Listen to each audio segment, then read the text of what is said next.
Hello students, स्वागत है आप सभी का मेरे यूट्यूब चैनल एजुकेटर इकोनॉमिक्स में। In the last video I have discussed about perfect competition and some features of monopoly. So I will be continuing with the next part in this video. So the very first topic is nature of demand and revenue under monopoly. Revenue under monopoly. Okay. Firm's demand curve constitutes the industry demand curve. Since the demand curve for consumers slopes downward from left to right, the monopolist faces a downward sloping demand curve. Downward sloping demand curve. Okay. ये क्या बता रहा है कि हमने एक point पढ़ा था कि मोनोपोली अपने आप में इंडस्ट्री है और इंडस्ट्री का डिमांड कर्व कैसा होता है, डाउनवर्ड स्लोपिंग होता है। इंडस्ट्री का demand curve depends upon consumers demand curve and consumers का डिमांड कर्व क्या हो रहा है, slopes downward from left to right. इसीलिए मोनोपोली का भी डिमांड कर्व कैसा होगा, डाउनवर्ड स्लोपिंग होगा and it will slope downward from left to right. That means if price will decrease then demand will increase, and if price will increase then demand will decrease. Okay. Total, as we all know, total revenue is the total amount generated by the sale of goods. Okay. Average revenue is the revenue generated by the sale of 1 unit of good. Okay. Total revenue is given by price into quantity. तो average revenue क्या हो जाएगा, total revenue by quantity, which is price into quantity by quantity. Quantity cut हो गया तो which is equal to P. I have also discussed in the previous video that average revenue is nothing but price. Okay, and MR क्या है, change in total revenue with respect to change in quantity. अब इन दोनों के slope में क्या difference होता है, I will show you right now. देखो, प्राइस का फॉर्मूला क्या होता है, ए माइनस बी क्यू। ठीक है, where a is the intercept and b is the slope. Here negative sign shows a downward sloping demand curve. Okay, total revenue is price into quantity, so a minus bq into quantity, which is equal to aq minus bq square. Then we will find AR by differentiating total revenue with respect to quantity. So d by dq aq minus bq square, which comes out to be a, और ये q square क्या हो जाएगा 2q और 2bq, ये constant है इसीलिए b 2bq.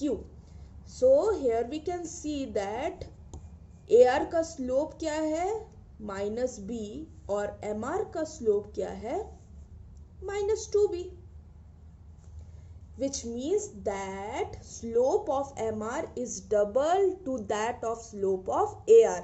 इसीलिए ये कैसा हो जाता है, देखो प्राइस क्या हो जाएगा, डिमांड कर्व हो जाएगा which is downward sloping, and I have just shown that slope of MR is just double of the slope of AR। इसीलिए ये क्या हो जाएगा, उससे डबल हो जाएगा, इसीलिए स्टीप हो जाएगा। तो इसीलिए ये डायग्राम हमारा कंस्ट्रक्ट होता है मोनोपोली के केस में। AR डाउनवर्ड स्लोपिंग है और AR का जो स्लोप है उसका डबल स्लोप किसका है, MR का। That is why it is steeper than, it is twice steeper than the AR curve. Here we will take revenue, here we will take output. Under the monopoly, price is higher than the marginal cost. Monopoly के पास power होता है क्योंकि वो single seller होता है, वो अपने आप में इंडस्ट्री होता है, इसीलिए वो अपना प्राइस क्या करता है, मार्जिनल कॉस्ट से हायर सेट करता है। And we can see it other way also. Price जो था वो, देखो प्राइस जो था वो MR से क्या था, हायर था, और इक्विलिब्रियम कंडीशन हमारा और प्रॉफिट मैक्सिमाइजिंग कंडीशन क्या बोलता है कि MR is equal to MC। So अगर MR से प्राइस हायर है तो MC से भी प्राइस क्या होगा, हायर होगा, because it is the profit maximising condition. There are two profit maximizing condition or there are two equilibrium condition. First is MR should be equal to MC and second is MC cuts MR from below. इसमें भी short run में 3 types of profit generate हो सकते हैं, super normal profit and losses. Super normal profit मैंने बताया था, when price is greater than average cost then any firm will generate super normal profit. Price को AR से replace कर दिया when AR is greater than AC, normal profits का क्या condition होता है, प्राइस और एसी दोनों इक्वल होंगे, price is equal to AC और AR is equal to AC, then any firm will generate normal profits. And loss कब होगा, जब उसका जो प्राइस है वो एवरेज कॉस्ट से कम हो जाए, तब किसी भी फर्म को क्या हो जाएगा, लॉस होगा।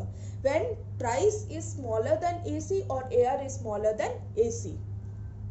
Now the same profits will be shown in diagram. देखो अच्छे से देखो सुपर नॉर्मल प्रॉफिट्स, मैंने सबसे पहले आपको ये बता दिया था, जो प्राइस होता है वो डिमांड कर्व होगा और price is equal to AR, and जो मार्जिनल रेवेन्यू का स्लोप होगा वो एआर के स्लोप का डबल होगा। सो एक एमआर भी कंस्ट्रक्ट कर लिया, यहाँ पर वाई एक्सिस में price, average revenue, marginal cost, AC सारा रख लिया, और हॉरिजॉन्टल एक्सिस में क्वांटिटी रख लिया। ओके, सबसे पहला जो कंडीशन होता है सुपर नॉर्मल प्रॉफिट्स के लिए वो होता है price is greater than average cost. इसका मतलब एक कॉस्ट, एवरेज कॉस्ट कंस्ट्रक्ट करना है जो प्राइस से नीचे लाई करेगा। तो ये हमारा प्राइस हो जाएगा, एक short run average cost construct कर लिया जो प्राइस से नीचे लाई कर रहा है। उसके बाद वाला कंडीशन क्या होता है कि मार्जिनल कॉस्ट एवरेज कॉस्ट को उसके मिनिमम पॉइंट पे कट करेगा। तो एक short run marginal cost construct कर लिया जो एवरेज कॉस्ट के मिनिमम पॉइंट को कट करते हुए जा रही है। Okay, now the condition for equilibrium is where marginal cost is equal to marginal revenue. Now you can see here that कि जो मार्जिनल कॉस्ट है वो मार्जिनल रेवेन्यू को इस पॉइंट पे कट कर रही है। देखो ये जा रहा है यहाँ पर कट कर रही है ना, ठीक है। तो ये वाला जो पॉइंट होगा उसके करस्पॉन्डिंग वाला जो क्वांटिटी हमें मिलेगा वो हमारा क्या हो जाएगा, इक्विलिब्रियम क्वांटिटी हो जाएगा। अब इसी क्वांटिटी पे हमें जो एवरेज कॉस्ट मिल रहा है वो बी पॉइंट पे है, और ये हमने वाई एक्सिस पे दिखा दिया एसी से, ठीक है। उसी क्वांटिटी को आगे बढ़ाते हम ए पॉइंट पे पहुंच गए, और इस पॉइंट पे हमें उसका क्या मिल गया, प्राइस मिल गया। उसको जोड़ दिया तो ये पॉइंट हमारा क्या हो जाएगा, price. Okay, super normal profits क्या होता है, price minus average cost into equilibrium quantity. तो देखो प्राइस माइनस एवरेज कॉस्ट ये वाला हो जाएगा और क्वांटिटी हमारा ये वाला हो जाएगा। So the rectangle which is formed, it gives us our supernormal profit. PABAC will give us our supernormal profits, which is represented by the blue dots. Now we will see the diagram of normal profits. The very first condition for normal profits is price should be equal to average cost. ठीक है, एक price construct कर दिया, MR construct कर दिया जिसका slope AR से double है, और हमारा प्राइस ही हमारा डिमांड कर्व है। ओके, सबसे पहला कंडीशन को फुलफिल करवाते हैं, प्राइस और एवरेज कॉस्ट इक्वल होना चाहिए। तो एक short run average cost construct कर दिया जो प्राइस को टच करते हुए जा रही है, ठीक है। ओके, फिर मार्जिनल कॉस्ट क्या करेगी, एवरेज कॉस्ट के मिनिमम पॉइंट को कट करते हुए पास कर जाएगी, ठीक है। इक्विलिब्रियम कंडीशन या प्रॉफिट मैक्सिमाइजिंग कंडीशन क्या होता है, marginal cost should be equal to marginal revenue. तो देखो ये हमारा मार्जिनल कॉस्ट है, ये हमारा मार्जिनल रेवेन्यू, दोनों कहाँ पर मीटअप हो रहा है, ए पॉइंट पे मीटअप हो रहा है। इसी पॉइंट पे जो करस्पॉन्डिंग क्वांटिटी होगा वो हमारा कौन सा क्वांटिटी होगा, इक्विलिब्रियम क्वांटिटी होगा या प्रॉफिट मैक्सिमाइजिंग क्वांटिटी होगा। इसी को अगर हम इसी क्वांटिटी पे देखेंगे तो हमारा प्राइस यहाँ आ रहा है और हमारा एवरेज कॉस्ट भी यहीं पर आ रहा है। देखो इस क्वांटिटी पे हमारा प्राइस भी इधर ही आ रहा है और हमारा एवरेज कॉस्ट भी इधर ही आ रहा है। तो which means that price is equal to average cost and this type of firm will generate normal profits. Now the diagram of losses will be shown. देखो सबसे पहला जो कंडीशन होता है लॉस होने के लिए, जो प्राइस होगा वो एवरेज कॉस्ट से नीचे लाई करेगा, ठीक है। देखो स्टेप बाय स्टेप अगर आप कंस्ट्रक्ट करोगे ना तो आपको कभी भी कंफ्यूजन नहीं होगा और आपका डायग्राम बहुत ही स्मूथली प्रिपेयर हो जाएगा। देखो सबसे पहला जो कंडीशन है वो क्या है, जो प्राइस होगा वो एवरेज कॉस्ट से कम होगा। तो एक एवरेज कॉस्ट बना लो जो प्राइस से एबव लाई कर रहा है, शॉर्ट रन एवरेज कॉस्ट बना लिया। मार्जिनल कॉस्ट क्या करता है, एवरेज कॉस्ट के मिनिमम पॉइंट को कट करते हुए पास कर जाएगा। तो एक शॉर्ट रन मार्जिनल कॉस्ट बना लो जो एवरेज कॉस्ट के मिनिमम पॉइंट को कट करते हुए पास हो रही है। Then the equilibrium condition is marginal cost should be equal to marginal revenue. तो देखो मार्जिनल कॉस्ट और मार्जिनल रेवेन्यू कहाँ पर मीट कर रही है, इस पॉइंट पे हमारा मीट कर रही है, इसको सी मान लो, ठीक है। इस पॉइंट से करस्पॉन्डिंग हमें क्या मिल गया, इक्विलिब्रियम क्वांटिटी मिल गई या प्रॉफिट मैक्सिमाइजिंग क्वांटिटी मिल गई। इसी क्वांटिटी पे अगर हम लेके जाएंगे तो ये जो बी पॉइंट होगा इस पे हमें क्या मिल जाएगा, हमारा प्राइस मिल जाएगा, ठीक है। और उसके ऊपर ए पॉइंट पे हमें क्या मिल जाएगा, हमारा एवरेज कॉस्ट मिल जाएगा। लॉसेस क्या होता है, cost minus price into equilibrium quantity. तो देखो average cost minus price into quantity, जो ये रेक्टेंगल जनरेट हो रहा है ये हमारा क्या हो जाएगा, लॉसेस हो जाएगा। तो rectangle A C A B P will give us our losses. Long run equilibrium, he will continue to earn supernormal profits even in the long run given that entry is restricted। देखो कोई भी monopolist long run में भी super normal profits ही earn करता है। क्यों, क्योंकि monopoly में क्या होता है, एंट्री जो कोई भी नया एंट्री क्या होता है, रेस्ट्रिक्टेड होता है। हमने देखा था कि लॉन्ग रन में परफेक्ट कंपटीशन में कोई भी फर्म क्या कर रहा था, नॉर्मल प्रॉफिट्स अर्न कर रहा था। क्यों, क्योंकि एंट्री रेस्ट्रिक्टेड नहीं था। लेकिन मोनोपोली के केस में जो मोनोपोलिस्ट है वो सुपर नॉर्मल प्रॉफिट्स अर्न कर सकता है लॉन्ग रन में भी, क्योंकि कोई भी नया एंट्री क्या है इस मार्केट में रेस्ट्रिक्टेड है। As the only seller, the monopolist possesses monopoly power in the market, but the degree of monopoly power is not the same in the case of all monopolies। Monopoly power is a very important topic, तो we will see। देखो कोई भी monopolist क्या होता है, single seller होता है, इसीलिए वो एक तरीके का मोनोपोली पावर होल्ड करता है मार्केट में। लेकिन ये जो मोनोपोली पावर होता है ये हर एक मार्केट में, हर एक मोनोपोलिस्ट में सेम नहीं होता है। कैसे, ये जो मोनोपोली पावर होता है वो इलास्टिसिटी ऑफ मोनोपोलिस्ट प्रोडक्ट पे डिपेंड करता है। कोई भी प्रोडक्ट का इलास्टिसिटी कितना है that will determine the monopoly power of a monopolist। कैसे, देखो इलास्टिसिटी क्या है, responsiveness of change in demand due to change in price. देखो डिमांड में कितना चेंज आएगा due to change in price, ये क्या बताता है, इलास्टिसिटी बताता है। तो कोई भी मार्केट अगर ज़्यादा इलास्टिक है या कोई भी प्रोडक्ट का इलास्टिसिटी ज़्यादा है, इसका मतलब थोड़ा सा भी प्राइस अगर चेंज हो जाएगा तो डिमांड में ड्रास्टिक चेंज आ जाएगा, ठीक है। और कोई भी मार्केट का इलास्टिसिटी या कोई भी प्रोडक्ट का इलास्टिसिटी कम है तो मतलब प्राइस में चेंज आएगा तो डिमांड में उतना चेंज नहीं आएगा। तो सिंपल सी बात है ना, कॉमन सेंस है। अगर इलास्टिक कोई भी प्रोडक्ट का डिमांड इलास्टिक है, मतलब थोड़ा सा प्राइस चेंज करने पे डिमांड बहुत ज़्यादा चेंज हो जा रहा है, तो इस मार्केट में या इस प्रोडक्ट के लिए मोनोपोली का पावर क्या हो जाएगा, कम हो जाएगा, लेस पावर हो जाएगा। और अगर मान लो किसी भी प्रोडक्ट का इलास्टिसिटी कम है तो उसमें जो प्राइस चेंज करने से डिमांड बहुत ही कम चेंज होगा, तो इसमें किसी भी मोनोपोलिस्ट का पावर क्या हो जाएगा, ज़्यादा हो जाएगा। इसमें ज़्यादा कंट्रोल हो जाएगा ना, वो कितना भी प्राइस चेंज करेगा डिमांड में उतना चेंज आ नहीं रहा है तो वो हायर प्राइस भी इसमें रख सकता है, डिमांड में ज़्यादा कुछ फर्क नहीं पड़ेगा। लेकिन इस केस में उसका जो मोनोपोलिस्ट पावर है, जो मोनोपोली पावर है वो कम होगा, क्योंकि थोड़ा सा भी प्राइस को इधर उधर करेगा तो डिमांड में ड्रास्टिक चेंज आ जाएगा। So where the elasticity of a product is less, then the degree of monopoly power would be more, and where the elasticity of a product is more, the degree of monopoly power would be less। Learners index of monopoly power, देखो learner ने एक index दिया है monopoly power का कि वो marginal cost से अपने प्राइस को कितना ज़्यादा हाई रख रहा है इन टर्म्स ऑफ प्राइस, ठीक है। So Lerner's index of monopoly is given by price minus marginal cost by price.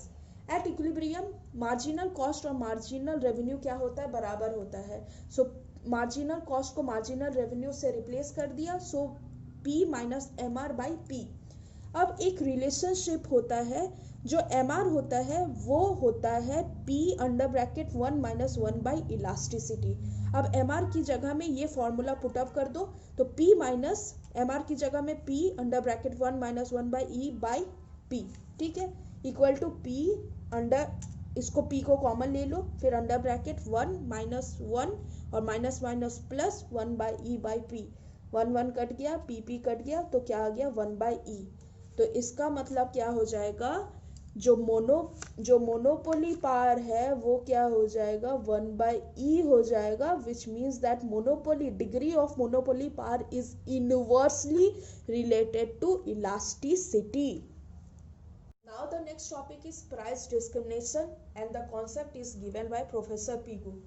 अगर आप नेट के लिए प्रिपेयर कर रहे हो तो आप जब प्रीवियस ईयर के क्वेश्चंस को देखोगे तो उसमें आपको बहुत सारे ऐसे MCQ मिलेंगे जिसमें आपको पूछा गया है डायरेक्टली कि कौन से टॉपिक को किसने दिया है, ठीक है। तो प्लीज़ वो आप जितना भी कॉन्सेप्ट आप पढ़ो, जितना भी टॉपिक आप पढ़ो, उस टॉपिक को कौन से इकोनॉमिस्ट ने दिया है वो please make a note of it and please remember, because 10 से 12 MCQ तो कौन सा टॉपिक किसने दिया है या कौन सा कॉन्सेप्ट किसने दिया है इसके ऊपर तो वो पूछते ही पूछते हैं। सो डिग्रीज ऑफ प्राइस डिस्क्रिमिनेशन, 3 तरीके का डिग्री होता है। First degree of price discrimination को पढ़ते हैं, ठीक है। इसमें क्या होता है, जो मोनोपोलिस्ट है sell same product at different prices from different buyers, same तरीके के प्रोडक्ट को डिफरेंट प्राइस पे बेचते हैं फ्रॉम डिफरेंट बायर्स, ठीक है। यहाँ पर जो होता है किसी भी कंज्यूमर का मैक्सिमम एक्सप्लॉयटेशन होता है। Buyer is forced to pay the prices which is equal to maximum of his willingness to pay, that is consumer surplus is equal to 0। कोई भी बायर को कितना प्राइस पे करना पड़ता है, जितना उसका विलिंगनेस होता है, जितना उसका मैक्सिमम विलिंगनेस होता है उस प्रोडक्ट को पे करने के लिए, उतना ही प्राइसेस वो चार्ज करता है। इसका मतलब क्या है, जो कंज्यूमर सरप्लस है वो क्या हो जाएगा, 0 हो जाएगा। कंज्यूमर सरप्लस क्या था, difference between the actual price paid and the willingness to pay, तो वो डिफरेंस क्या हो जाता है, 0 हो जाता है। कोई भी बायर से उतना ही प्राइस चार्ज करते हैं जितना उनका मैक्सिमम विलिंगनेस होता है पे करने के लिए, okay. First degree of discrimination, same product at different prices from different buyers, और जो कंज्यूमर सरप्लस होता है इस केस में क्या हो जाता है, 0 हो जाता है। और इस केस में कोई भी कंज्यूमर का मैक्सिमम एक्सप्लॉयटेशन होता है, मतलब जितना मैक्सिमम वो पे करना चाहते हैं उतना ही वो मोनोपोलिस्ट चार्ज करता है उनसे। Now second degree of price discrimination, second degree of price discrimination क्या होता है, डिफरेंट यूनिट्स पे डिफरेंट प्राइसेस चार्ज करते हैं ऑफ द सेम कमोडिटी।